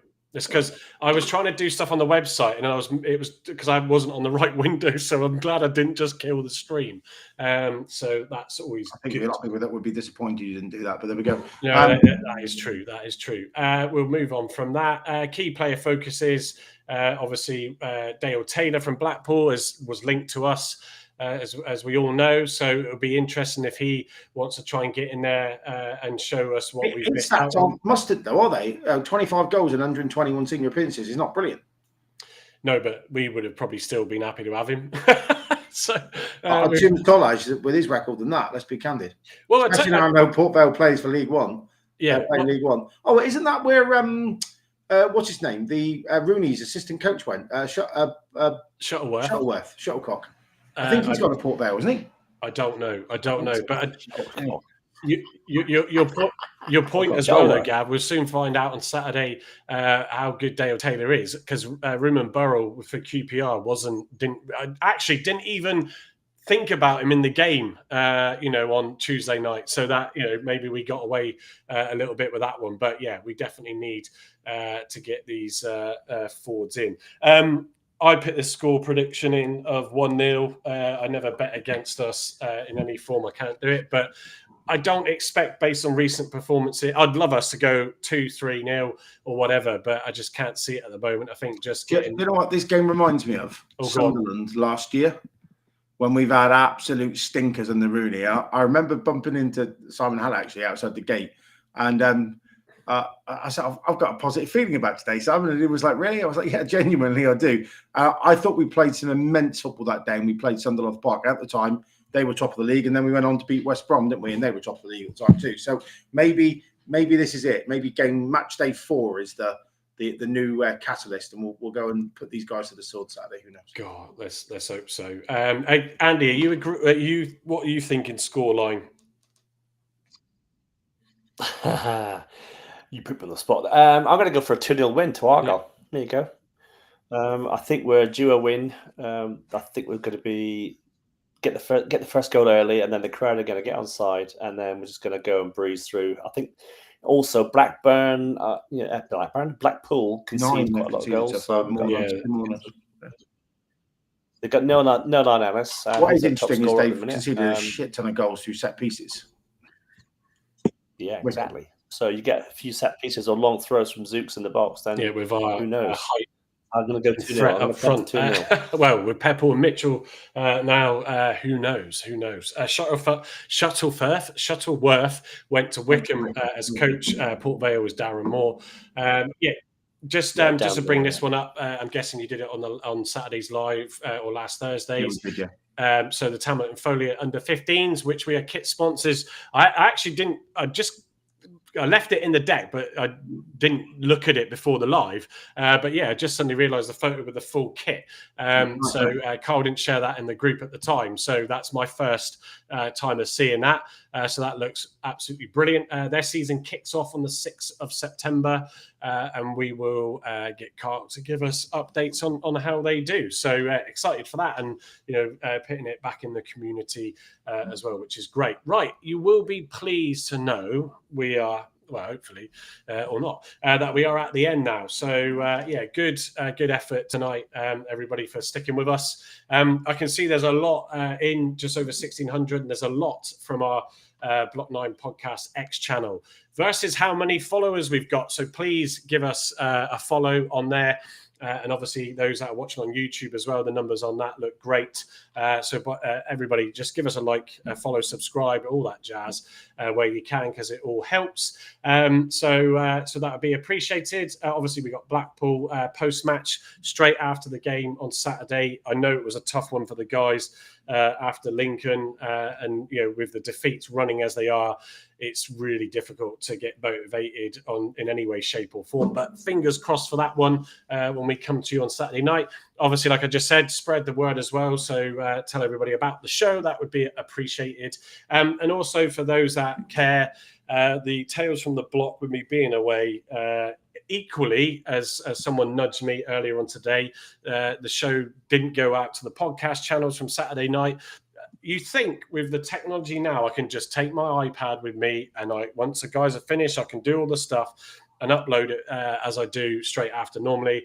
And that was not easy, believe it or not. So, it didn't go out properly, which someone nudged me on. Forget the name, apologies. But yes, that is out there now. And this one will follow probably in the morning now because I am equally shattered. But yes, the Tales from the Block, I will look to pick up the last 2 weeks on Sunday as depressing, hopefully with a positive, though, twist. I can bring that to everybody. But other than that, Gavin, any final words from you? No, let's just get behind the team on Saturday. Yeah, no tennis balls, as I've seen. I don't enjoy watching the Boo Brigade from the Upper Mayflower. It is a very tedious because obviously, the prawn sandwich brigade. I can't remember someone who said it in the week, but the happy clappers do me. But what do me even worse are the prawn sandwich brigade that pay for their season tickets in hospitality. That's me. Thank you very much. So I don't think I've seen prawn sandwiches on the menu when I've been there. No, there isn't any prawn sandwiches. I think that's a myth. Or you'll be there on Saturday, actually, you'll know. I'll get behind the team for God's sake. We need to create a fortress again. If you want to have a pop at the board, do it after the final whistle. Quite frankly, that's the only thing I would say. If that floats your boat, do it. It's a game of opinions. It's a country of free speech. Do what you have to, but do it after 90 minutes. Don't do it during the game, because I think probably half of that blunt boot it up the pitch and not make a mistake on Saturday was because we started "Where's the money gone?" and booing the board and all that nonsense. And I think that can't help a player. So let's get behind him to the 90th, whatever it is, minute. And then if you want to have a pop afterwards, have a pop afterwards.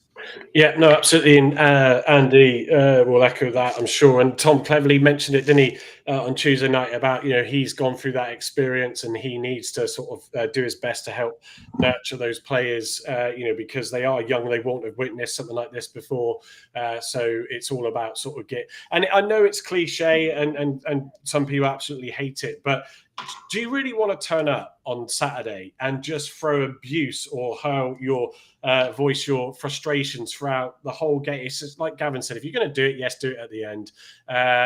Free speech, not sure about that. I know, but there is free speech, but you can do it your way. But even though it's tough, and I really hope we can just get that goal that just inspires everybody on.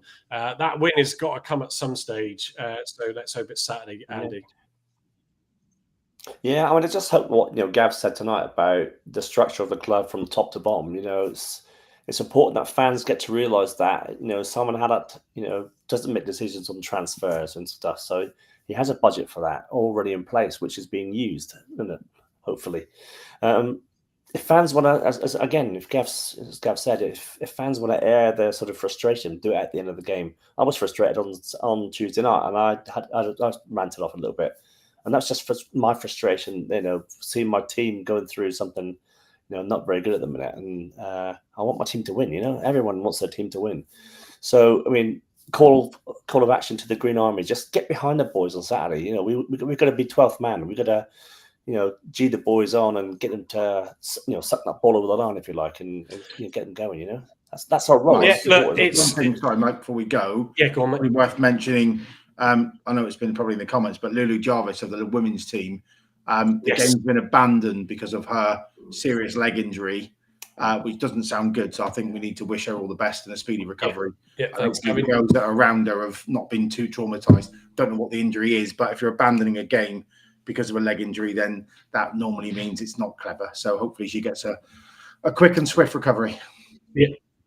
Yes, absolutely. So thanks everybody for watching in tonight, and those that listen post on the podcast channels. It will be up probably in the morning, hopefully, he says. So look, yeah, it's good to be back again. Thank you, Gavin, for taking over the hosting duties. And yeah, looking forward to Saturday. Let's see what happens, good, bad, or ugly. Other than that, have a great evening and rest of your week, and we'll see you then.